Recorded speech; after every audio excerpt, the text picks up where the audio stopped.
ഇത് actually April 11 എടുത്ത video ആണ് കേട്ടോ. കുറേ അധികം തിരക്കുകളുണ്ട്. ഇപ്പോഴാണ് വോയിസ് ഓവർ കൊടുത്ത് പോസ്റ്റ് ചെയ്യാനുള്ള ഒരു ടൈം കിട്ടിയത്. ഏപ്രിൽ 11 നമ്മുടെ നിധിക്കുട്ടിയുടെ ഫസ്റ്റ് ബർത്ത്ഡേ ആണ് കേട്ടോ. അപ്പോൾ രാവിലെ തന്നെ നമ്മൾ ഒരുങ്ങിയിട്ട് റാണിപുരം കയറാൻ പോവുകയാണ്. നമ്മളങ്ങനെ ആഘോഷ കാര്യങ്ങളൊന്നും പ്ലാൻ ചെയ്തിട്ടുണ്ടായിരുന്നില്ല. ആഘോഷിക്കേണ്ടെന്ന് തന്നെ വിചാരിച്ചതാണ്. പക്ഷേ ഫസ്റ്റ് ബർത്ത്ഡേ ആയതുകൊണ്ട് ഒരു കേക്കെങ്കിലും മുറിച്ചില്ലെങ്കിലും മോശമല്ല എന്ന് വിചാരിച്ചു. അങ്ങനെ തൊട്ട് തലേ ദിവസം പ്ലാൻ ചെയ്ത് രാത്രിക്ക് തന്നെ പോയിട്ട് കേക്കും വാങ്ങി ഒന്ന് ഫ്രിഡ്ജിൽ വെച്ച് പിറ്റേ ദിവസം നമ്മൾ ഒരുങ്ങി റെഡിയായിട്ട് ഇറങ്ങുകയാണ് കേട്ടോ. അപ്പോൾ ഒരു 6 മണി ആ ഒരു ടൈമൊക്കെ ആകുമ്പം അവിടെ എത്തുകയാണെന്നുണ്ടെങ്കിൽ ചിലപ്പോൾ മഞ്ഞുണ്ടാകുമല്ലോ. അപ്പോൾ ആ ഒരു മഞ്ഞിൽ നിന്നിട്ട് കുറച്ച് ഫോട്ടോസും വീഡിയോസൊക്കെ എടുക്കാമല്ലോ എന്ന് വിചാരിച്ചിട്ടാണ് പോയത്. പക്ഷെ നമ്മളിവിടെ പോകുന്ന സമയത്ത് അങ്ങനെ വലിയ മഞ്ഞൊന്നും ഉണ്ടായിരുന്നില്ല. കഴിഞ്ഞ ദിവസമൊക്കെ അത്യാവശ്യം മഞ്ഞുണ്ടായിരുന്നു എന്നാണ് കേട്ടോ അവിടുത്തെ ചേട്ടനൊക്കെ പറഞ്ഞത്. അങ്ങനെ നമ്മളിത് പനത്തടിയിൽ നിന്ന് മേളിലേക്കുള്ള റോഡാണ് റാണിപുരം. അങ്ങനെ അങ്ങോട്ടേക്ക് പോവുകയാണേ.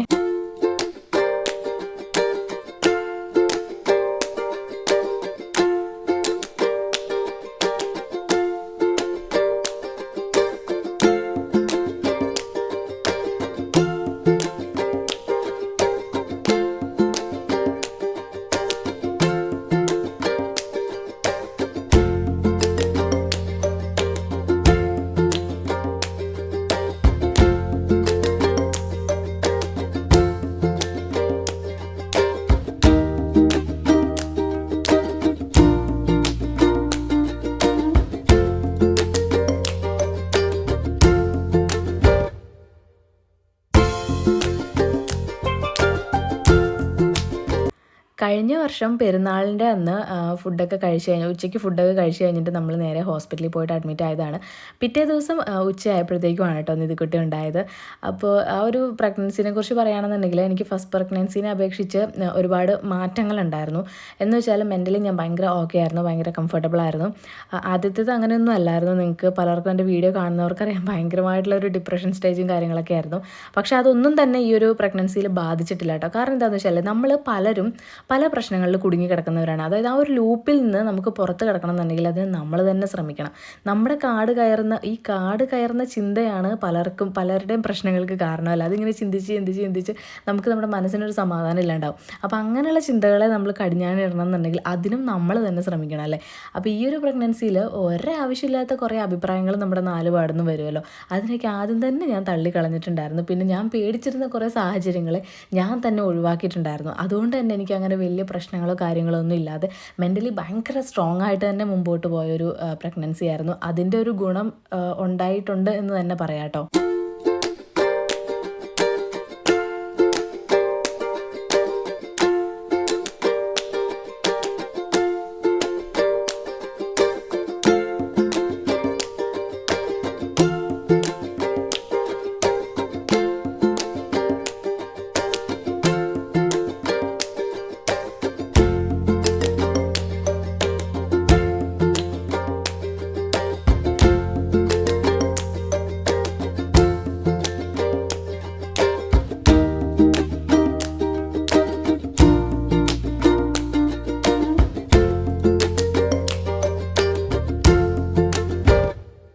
എനിവേ നമ്മളിതേ റാണിപുരത്ത് എത്തിയിട്ടുണ്ട്. അവിടെ കാറ് നിർത്തി അങ്ങനെ നമ്മൾ കുറച്ച് ഫോട്ടോസും വീഡിയോസൊക്കെ ആ ഒരു ലൈറ്റിങ്ങിൽ തന്നെ എടുത്തു. അതിനുശേഷം പിന്നെ കേക്ക് എടുത്തുകൊണ്ട് വന്നു കേട്ടോ. അങ്ങനെ അവിടെ അത് സെറ്റ് ചെയ്തു. നിധിക്കുട്ടീനെ ആദ്യം ഇരുത്തി. പിന്നെ കേക്ക് എങ്ങനെ കട്ട് ചെയ്യുന്നുള്ള ഒരു കൺഫ്യൂഷൻ ഉണ്ടായിരുന്നു. നമ്മൾ കയ്യിൽ വെച്ച് കട്ട് ചെയ്യണത് കാറിൻ്റെ പുറത്ത് വെക്കണം എന്നൊക്കെ ഉള്ളത്. അങ്ങനെ നമ്മൾ കാറിൻ്റെ പുറത്ത് തന്നെ വെക്കാൻ തീരുമാനിച്ചു. കാരണം ഇവള് ഇത് കണ്ടു കഴിഞ്ഞിട്ടുണ്ടെങ്കിൽ പോയിട്ട് പിടിച്ചത് മൊത്തത്തിൽ അലങ്കോലമാക്കുമോ എന്നുള്ളൊരു ഡൗട്ട് ഉണ്ടായിരുന്നു കേട്ടോ. പിന്നെ ഇക്ക തന്നെ പറഞ്ഞു ഞാൻ പിടിച്ചോളാം എന്ന് പറഞ്ഞു. അങ്ങനെ ഞാനും അഫിയും കൂടെ സൈഡിൽ നിന്നു. നിധിക്കുട്ടിയുടെ കയ്യിൽ ഇക്ക പിടിച്ചു. എന്നിട്ട് മറ്റേ കയ്യിലും കൂടെ പിടിച്ചിട്ടാണ് കേക്ക് കട്ട് ചെയ്തത്. അല്ലെങ്കിൽ പിന്നെ ഒരു കൈ കൊണ്ട് അവൾ മൊത്തം അത് മാന്തി എടുക്കും. അപ്പോൾ ഒന്നും മനസ്സിലാവുന്നില്ല ഇതെന്താ ഇങ്ങനെ പിടിച്ചേക്കണേ എന്നുള്ള രീതിയിൽ ഇക്കാനെ നോക്കുന്നൊക്കെ ഉണ്ട്. അപ്പോൾ ഞങ്ങളിങ്ങനെ ഹാപ്പി ബർത്ത്ഡേ പാടിക്കൊണ്ട് കൈ കൊട്ടുന്ന കണ്ടപ്പോഴത്തേക്കും ഞങ്ങളെ ഇങ്ങനെ നോക്കുന്നുണ്ട് കേട്ടോ. കേക്ക് കട്ട് ചെയ്തതും പുള്ളിക്കാർ കാണുന്നേ ഇല്ല. അങ്ങനെ പിന്നെ അത് മുറിച്ചെടുത്തിട്ട് അവൾക്ക് കൊടുത്തു. ആദ്യമൊന്നും വാങ്ങിച്ചൊന്നുമില്ല കേട്ടോ. പിന്നെ ഒരു കഷ്ണം ചെറുതായിട്ടൊന്ന് വാങ്ങി. അങ്ങനെ നമ്മളെല്ലാവരും കേക്കൊക്കെ ഷെയർ ചെയ്തു, കഴിച്ചു. പിന്നെയും കുറേ ഫോട്ടോസും വീഡിയോസൊക്കെ എടുത്തു. അങ്ങനെ നമ്മുടെ നിധിക്കുട്ടിയുടെ ബർത്ത്ഡേ ആഘോഷം ഇവിടെ അവസാനിച്ചിരിക്കുകയാണ് കേട്ടോ. നമ്മൾ ഇതുപോലും പ്ലാൻ ചെയ്തതല്ല. പിന്നെ പെട്ടെന്ന് ഫസ്റ്റ് ബർത്ത്ഡേ ആണല്ലോ, എന്തെങ്കിലും ഒന്ന് ചെയ്യണമല്ലോ എന്ന് വിചാരിച്ചിട്ട് അങ്ങനെ വന്നതാണ്. പക്ഷെ അത് നന്നായെന്ന് തോന്നുന്നു. കാരണം ഇതൊക്കെ നമുക്ക് എപ്പോഴും ഓർമ്മയിൽ സൂക്ഷിക്കാൻ പറ്റുന്നതാണല്ലോ ഫസ്റ്റ് ബർത്ത്ഡേ എന്നൊക്കെ പറയുന്നത്. അപ്പോൾ അതുകൊണ്ടിട്ട് ഇത്രയെങ്കിലും ചെയ്തത് നന്നായെന്ന് പിന്നീട് തോന്നി. അപ്പോൾ എന്താ അവളുടെ ഡ്രസ്സിലൊക്കെ കുറച്ച് അവിടെ ഇവിടെയൊക്കെ ആയിട്ട് കളറൊക്കെ പറ്റിയിട്ടുണ്ട്. അപ്പോൾ അഫിക്ക് കൊടുക്കുന്നതാണ് അവളുടെ കൈ കൊണ്ട്. പിന്നെ അഫി ഉമ്മയൊക്കെ കൊടുക്കുന്നുണ്ട്. പിന്നെ എന്തായാലും ഭയങ്കര സന്തോഷമുണ്ട്. അവളുടെ ഒരു വയസ്സായത് തന്നെ നമുക്ക് എന്താ പറയുക പെട്ടെന്ന് ആയതുപോലെയൊക്കെ തോന്നുന്നു. ഇന്നലെ കഴിഞ്ഞ പോലെയൊക്കെ ഫീൽ ചെയ്യുന്നു. ഭയങ്കര പെട്ടെന്നായ പോലെ തോന്നുന്നു. പിന്നെന്താ എത്ര പെട്ടെന്നല്ലേ കുട്ടികൾ വളരുന്നത്.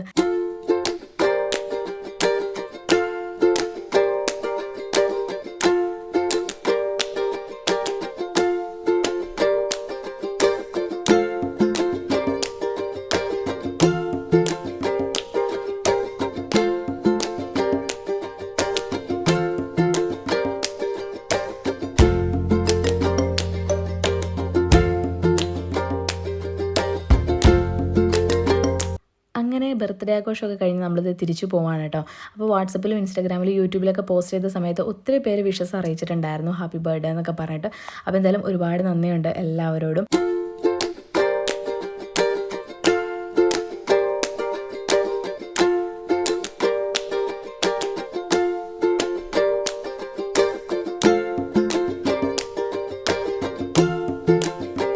പിന്നെ നമ്മൾ തിരിച്ച് വീട്ടിലെത്തി ചായയുടെയൊക്കെ കഴിഞ്ഞു കേട്ടോ. അപ്പോൾ വരുന്ന സമയത്ത് ആക്സം ബസ്സൊക്കെ കണ്ടിട്ടുണ്ടായിരുന്നു.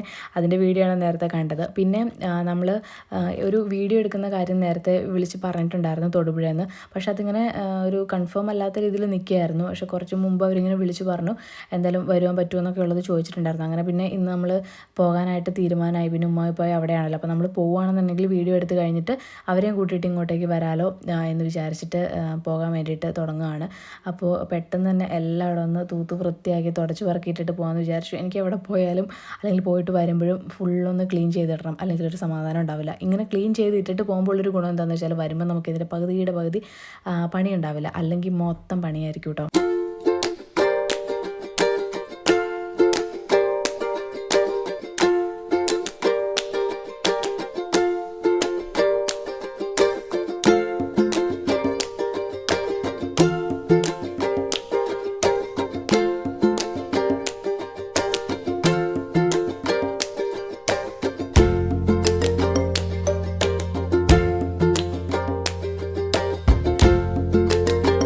പിന്നെ ഉമ്മയാണെങ്കിൽ കുറേ കണ്ണിമാങ്ങയൊക്കെ ഉപ്പിലിട്ട് വെച്ചിട്ടുണ്ടായിരുന്നു, കുറേ അച്ചാറിട്ട് വെച്ചിട്ടുണ്ടായിരുന്നു. അപ്പം വരുമ്പോൾ എൻ്റെ അടുത്ത് പറഞ്ഞിട്ടുണ്ടായിരുന്നു കേട്ടോ കണ്ണിമാങ്ങ കുറച്ച് കൊണ്ടുപോകണം എന്നുള്ളത് വീട്ടിൽ കൊടുക്കാൻ വേണ്ടിയിട്ട്. പക്ഷേ ഇവർ പോയ സമയത്ത് ബസ്സിൽ പോയതുകൊണ്ട് ഇതൊന്നും കൊണ്ടുപോകാനായിട്ട് പറ്റില്ല. അപ്പോൾ നമ്മളെന്തായാലും വണ്ടി കൊണ്ടാണല്ലോ പോകുന്നത്, അപ്പോൾ അത് കൊണ്ടുപോകാൻ പറഞ്ഞായിരുന്നു. അങ്ങനെ ഞാൻ അതിൻ്റെ അകത്തുണ്ടായിരുന്ന വെള്ളമൊക്കെ കളഞ്ഞിട്ട് ഇതൊരു പാത്രത്തിലേക്ക് ആക്കി വെച്ചു. പിന്നെ വെള്ളം ഒന്ന് വാർന്നു കഴിഞ്ഞപ്പോഴത്തേക്കും എല്ലാം കൂടി എടുത്തിട്ട് അതൊന്ന് ഒരു കൂട്ടിൽ കെട്ടിയിട്ട് മാറ്റി വെക്കുന്നുണ്ട്. പിന്നെ നമുക്ക് ഫ്രിഡ്ജ് കാര്യങ്ങളൊക്കെ ഒന്ന് ക്ലീൻ ചെയ്യാനുണ്ടായിരുന്നു. അങ്ങനെ അതെല്ലാം ഒന്ന് ക്ലീൻ ചെയ്തിട്ട് കുറേ പാത്രങ്ങൾ കഴുകാനുണ്ടായിരുന്നു. അതെല്ലാം കഴുകി ഉണക്കിയെടുത്ത് സ്റ്റോർ റൂമിലാക്കി വെച്ചു. പിന്നെ കുറച്ച് തുണിയൊക്കെ ഇറക്കിയിട്ടുണ്ടായിരുന്നു, അതെല്ലാം എടുത്ത് വെച്ചു. ഫുള്ള് റെഡിയാക്കി അടിച്ചു വാരി വൃത്തിയാക്കിയിട്ടതിന് ശേഷം പോയിട്ടൊന്ന് ഒരുങ്ങിയിട്ടോ. അപ്പോഴേക്കും നിധിമോള് ഞാൻ കുറുക്കൊക്കെ കൊടുത്തിട്ട് ശാരി ചേച്ചിനെ ഏൽപ്പിച്ചേക്കുമായിരുന്നു. ശാരി ചേച്ചി അത്ര സമയം അവളെ നോക്കിയതുകൊണ്ട് എനിക്ക് പെട്ടെന്ന് പണി തീർന്നു. പിന്നെ അഫിയാണെങ്കിൽ അപ്പുറം വീട്ടിലെ കുട്ടികളുടെ കൂടെ പോയി കളിക്കാൻ കേട്ടോ. അങ്ങനത്തെ കണ്ണിമായൊക്കെ എടുത്ത് വെച്ചു. പിന്നെ ഫ്രിഡ്ജിൻ്റെ അകത്ത് കുറേ അച്ചാറ് പിന്നെ വെള്ളവും കാര്യങ്ങളൊക്കെ ഉണ്ടായിരുന്നു. അപ്പോൾ അതൊക്കെ ഒന്ന് മാറ്റിയിട്ട് ഫുള്ള് ക്ലീൻ ചെയ്യുന്നുണ്ട്. പിന്നെ അതിൽ അച്ചാറും കുറച്ച് കൊണ്ടുപോയി, അതുപോലെ തന്നെ കണ്ണിമാങ്ങയും കൂട്ടിലാക്കിയിട്ട് അതും കൊണ്ടുപോകാൻ വേണ്ടിയിട്ട് എടുത്തു വയ്ക്കുക.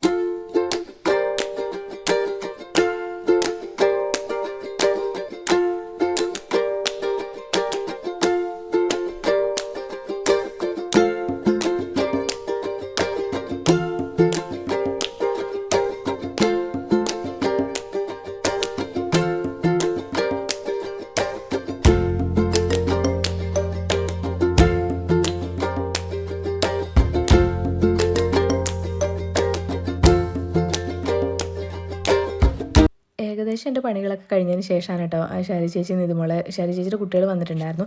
അപ്പോൾ അവർ നിധിമോളെ കൊണ്ടു തരുന്നത്. അങ്ങനെ പിന്നെ പെട്ടെന്ന് തന്നെ അവളെ ഒന്ന് കുളിപ്പിച്ച് റെഡിയാക്കി. അഫീനെ ഞാൻ നേരത്തെ തന്നെ റെഡിയാക്കി നിർത്തിയിട്ടുണ്ടായിരുന്നു. പിന്നെ നമ്മൾ വണ്ടിയിലേക്ക് ബാഗ് കാര്യങ്ങളൊക്കെ എടുത്തു വെച്ചത് യാത്ര തിരിച്ചു കേട്ടോ. ഏകദേശം ഒരു 1:30-2 മണിക്കായ സമയത്താണ് വീട്ടിൽ നിന്ന് ഇറങ്ങുന്നതെന്ന് തോന്നുന്നു. കറക്റ്റ് ടൈം ഞാൻ ഓർക്കുന്നില്ല. അപ്പോൾ നമ്മൾ മറ്റേ മലയോര ഹൈവേ പിടിച്ചിട്ടാണ് പോകുന്നത്. അതൊരു ടൗണൊന്നും അങ്ങനെ പാസ് ചെയ്യേണ്ടി വന്നില്ല. മറ്റേ ചീമേനി വഴിയുണ്ടല്ലോ, അത് ഏതൊരു വീഡിയോയിൽ ഞാൻ പറഞ്ഞിട്ടുണ്ടായിരുന്നു. അപ്പോൾ ആ വഴി പോയതുകൊണ്ട് കുറച്ചുകൂടി നേരത്തെ എത്താലോ എന്ന് വിചാരിച്ചിട്ടാണ് നമ്മളങ്ങനെ പോയത് കേട്ടോ. പിന്നെ ഇപ്പം മിക്കപ്പോഴും നമ്മൾ പകൽ പോകുകയാണെന്നുണ്ടെങ്കിൽ ഈ വഴി തന്നെയാണ്, പകലല്ല രാത്രിയാണെങ്കിൽ ഈ വഴി തന്നെയാണ് കേട്ടോ ചൂസ് ചെയ്യുന്നത്, പോകുമ്പോഴും വരുമ്പോഴും.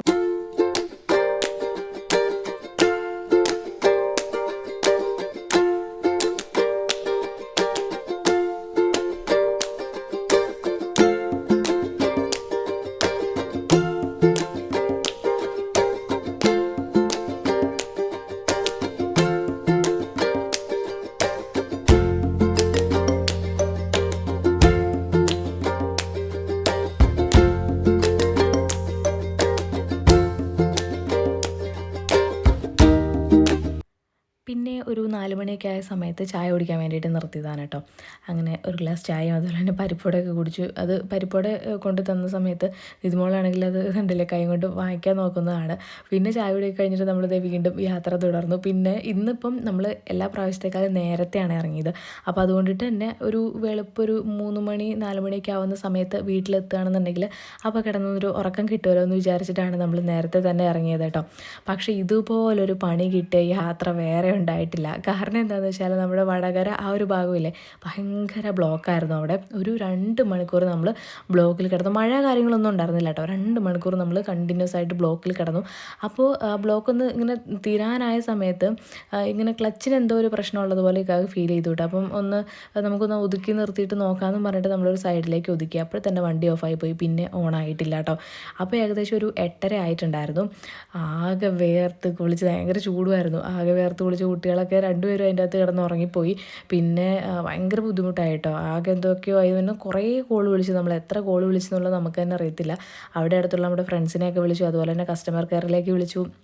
അങ്ങനെ കുറേ കോളൊക്കെ വിളിച്ചിട്ട് ഒരു 12 മണിയല്ല 11:30 ആയ സമയത്താണ് നമുക്കൊരാളെ കിട്ടുന്നത്. അങ്ങനെ ആൾ വന്നു.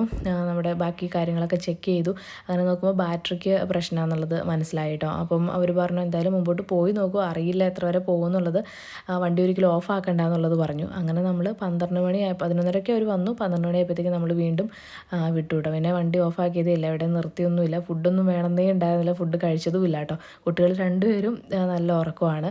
അങ്ങനെ നമ്മൾ നേരെ കാലടി എത്തുന്ന സമയത്ത് ഇതുപോലെ തന്നെ വീണ്ടും ബ്ലോക്ക് കിട്ടിയിട്ടോ. കാലടി ആ ഒരു ഭാഗത്ത് ആ സമയത്തൊന്നും അങ്ങനെ ബ്ലോക്ക് ഉണ്ടാവണ്ടല്ലോ, പക്ഷേ അപ്പോഴും നമുക്ക് നല്ല ബ്ലോക്ക് കിട്ടി. അതുകൊണ്ട് തന്നെ ഭയങ്കരമായിട്ട് നമ്മൾ ക്ഷീണിച്ചു, ഭയങ്കര അവശതയായി. ഇത്രയും ക്ഷീണം പിടിച്ചൊരു യാത്രയും ഉണ്ടായിട്ടില്ല എന്ന് വേണമെങ്കിൽ പറയാം. പിന്നെ നമ്മൾ നേരെ മൂവാറ്റുപുഴ പോയിട്ട് ബാറ്ററി ചേഞ്ച് ചെയ്തതിന് ശേഷം എന്തായാലും താമസിച്ചു. അപ്പോൾ പിന്നെ ഇതും കൂടി ചേഞ്ച് ചെയ്തിട്ട് പോകാമല്ലോ, അല്ലെങ്കിൽ പിന്നെ നമ്മൾ വീട്ടിൽ പോയിട്ട് പിന്നെയും തിരിച്ച് തൊടുപുഴയ്ക്കോ അല്ലെങ്കിൽ മൂവാറ്റുപുഴയ്ക്കോ വരേണ്ടി വരുമല്ലോ. അതുകൊണ്ട് മൂവാറ്റുപുഴ പോയിട്ട് ഇത് ബാറ്ററി ചേഞ്ച് ചെയ്തതിന് ശേഷമാണ് നമ്മൾ വീട്ടിലേക്ക് എത്തുന്നത് കേട്ടോ. ഇതിപ്പോൾ വഴിക്ക് നമ്മൾ ചായ കുടിക്കാൻ വേണ്ടിയിട്ട് നിർത്തിയതാണ്.